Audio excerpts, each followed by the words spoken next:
Hi, welcome back to my channel spreading stories in Kannada.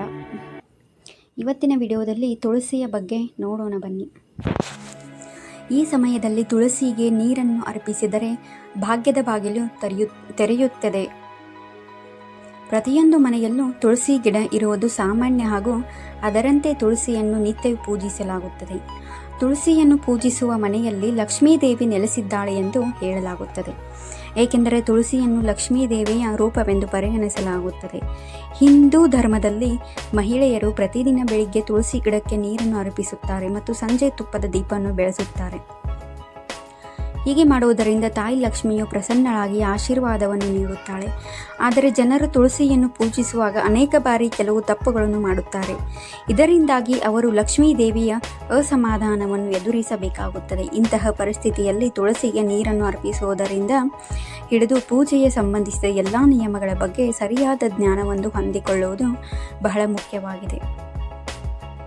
ತುಳಸಿಗೆ ನೀರನ್ನು ಅರ್ಪಿಸುವುದರ ಪ್ರಮುಖ ನಿಯಮಗಳೇನೆಂಬುದನ್ನು ಈ ವಿಡಿಯೋದಲ್ಲಿ ನೋಡೋಣ ಬನ್ನಿ. ಹಾಗಾದರೆ ವಿಡಿಯೋನ ಸ್ಕಿಪ್ ಮಾಡದೆ ಕೊನೆಯವರೆಗೂ ನೋಡಿ. ಪ್ರತಿನಿತ್ಯ ತುಳಸಿಗೆ ನೀರನ್ನು ಅರ್ಪಿಸುವುದು ಹೇಗೆ? ಸೂರ್ಯೋದಯಕ್ಕೂ ಮುನ್ನ ನೀರು ಅರ್ಪಿಸಿ. ತುಳಸಿ ಗಿಡವನ್ನು ಪೂಜಿಸುವಾಗ ಅದರ ನಿಯಮಗಳ ಬಗ್ಗೆ ವಿಶೇಷ ಗಮನ ಹರಿಸಬೇಕು. ಮನೆಯಲ್ಲಿ ತುಳಸಿ ಗಿಡವಿದ್ದರೆ ಅದಕ್ಕೆ ಪ್ರತಿನಿತ್ಯ ನೀರನ್ನು ಅರ್ಪಿಸಬೇಕು. ತುಳಸಿಗೆ ನೀರನ್ನು ಅರ್ಪಿಸುವಾಗ ಗಮನದಲ್ಲಿಟ್ಟುಕೊಳ್ಳಬೇಕಾದ ಪ್ರಮುಖ ಅಂಶವೆಂದರೆ ಸೂರ್ಯೋದಯಕ್ಕೆ ಮುನ್ನ ತುಳಸಿ ಗಿಡಕ್ಕೆ ನೀರು ಅರ್ಪಿಸಲು ಎಂಬುದಾಗಿದೆ. ಹೀಗೆ ಮಾಡುವುದರಿಂದ ಉತ್ತಮ ಫಲಿತಾಂಶ ಸಿಗುತ್ತದೆ ಮತ್ತು ಲಕ್ಷ್ಮೀ ದೇವಿಯು ಇದರಿಂದ ಪ್ರಸನ್ನಳಾಗುತ್ತಾಳೆ.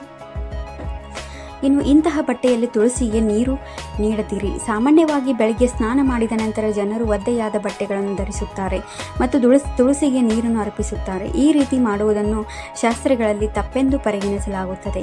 ತುಳಸಿಗೆ ನೀರನ್ನು ಅರ್ಪಿಸುವಾಗ ಒದ್ದೆ ಬಟ್ಟೆಯನ್ನು ಧರಿಸಿ ಅರ್ಪಿಸಬಾರದು. ಒಂದು ವೇಳೆ ನೀವು ಈ ತಪ್ಪನ್ನು ಮಾಡಿದರೆ ಇಂದೇ ಅದನ್ನು ನಿಲ್ಲಿಸಿ. ಇನ್ನು 3, ಈ ದಿಕ್ಕಿನಲ್ಲಿ ತುಳಸಿಗೆ ನೀರನ್ನು ಅರ್ಪಿಸಿ. ಶಾಸ್ತ್ರದ ಪ್ರಕಾರ ತುಳಸಿಗೆ ನೀರನ್ನು ಅರ್ಪಿಸುವಾಗ ನಿಮ್ಮ ಮುಖವು ಸೂರ್ಯ ದಿಕ್ಕಿಗೆ ಎದುರಾಗಿರಬೇಕು. ಇದನ್ನು ಮಂಗಳಕರವೆಂದು ಪರಿಗಣಿಸಲಾಗುತ್ತದೆ. ಈ ದಿಕ್ಕಿಗೆ ಮುಖ ಮಾಡಿ ತುಳಸಿಗೆ ನೀರನ್ನು ಅರ್ಪಿಸುವುದರಿಂದ ತುಳಸಿ ದೇವಿಯ ಆಶೀರ್ವಾದದೊಂದಿಗೆ ತಾಯಿ ಲಕ್ಷ್ಮಿ ಅನುಗ್ರಹವು ದೊರೆಯುತ್ತದೆ. ಲಕ್ಷ್ಮೀ ದೇವಿಯು ನಿಮ್ಮ ಮನೆಯಲ್ಲಿ ನೆಲೆಸುತ್ತಾಳೆ.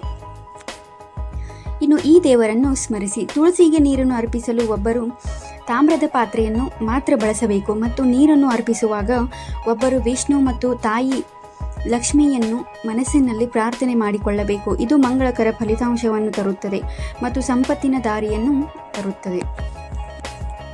ತುಳಸಿಗೆ ನೀರನ್ನು ಅರ್ಪಿಸುವಾಗ ಈ ಮೇಲಿನ ನಿಯಮಗಳನ್ನಾಗಲಿ ಅಥವಾ ವಿಚಾರಗಳನ್ನಾಗಲಿ ಗಮನದಲ್ಲಿಟ್ಟುಕೊಂಡು ನೀರನ್ನು ನೀಡಬೇಕು.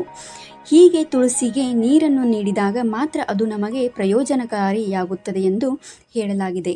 ಈ ವಿಡಿಯೋ ನಿಮಗೆ ಇಷ್ಟವಾದರೆ please like, share, comment, subscribe ಮಾಡಲು ಮರೆಯದಿರಿ. ಇನ್ನೂ ಹೆಚ್ಚಿನ ವಿಡಿಯೋಗಳಿಗಾಗಿ ಕಮೆಂಟ್ ಮೂಲಕ ಲೈಕ್